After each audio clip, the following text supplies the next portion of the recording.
Почитувани присутни, почитувани граѓани, почитувани медиуми, почитувана заменик министерке, председавач.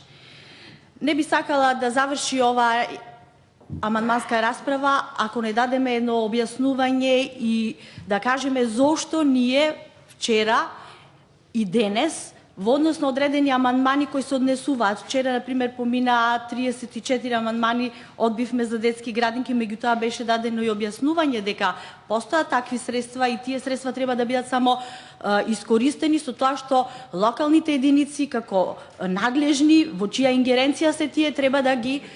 изработат проектите и да аплицираат за да добијат средства. Исто се однесува сега и верувам дека ќе следува и една голема серија на исти амандмани, само за различни градови. Овој амандман всушност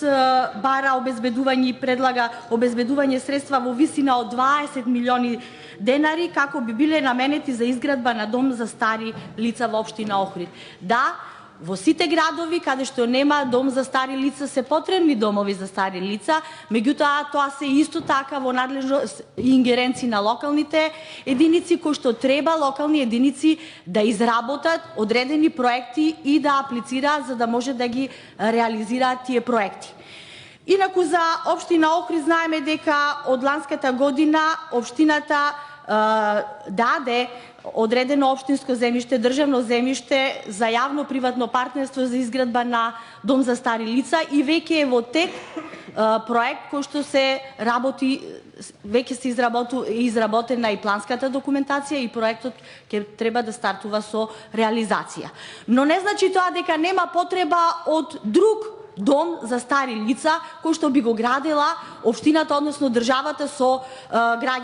парите на граѓаните. Малку е симптоматично што јас во сите претходни амандмани и за детските градинки, меѓутоа сега и овие што ќе следуваат за дом за стари лица, гледам една иста сума од 20 милиони денари. Како дошле до таа сума од 20 милиони денари, а не постојат никакви проекти кои што кажуваат колку треба да биде финансиската конструкција за да се реализираат тие домови. Сакам само да напоменам, да не испадне дека ние во буџетот немаме предвидено баш во однос на вакви проекти кои што треба да се финансираат и кои што треба да се поддржуваат во Министерството за труд и социјална политика на ставката 480, 487, 485 со вкупен износ од 60 милиони капитални расходи денари, од кои 58 милиони денари се за изградба и опремување на детски градинки и објекти за социјална заштита. Исто така да напоменам дека да не испадне дека не сме го кажале, во ставката 443 трансфери до единиците на локална самоуправа во износ од 1 милијарда 558 милиони 94 илјади денари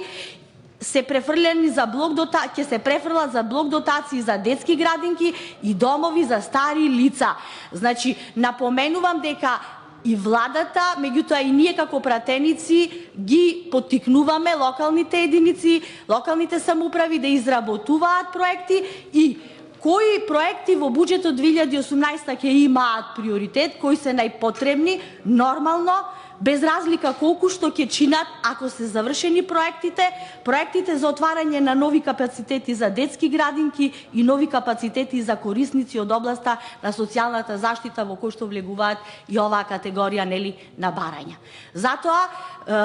имав потреба да кажам дека не треба да ја завршиме расправава без да кажеме дека владата во буџетот во 2018 навистина водела грижа за сите категории, посебно за категоријата која што спаѓа во ингеренции на ова министерство. Ви благодарам.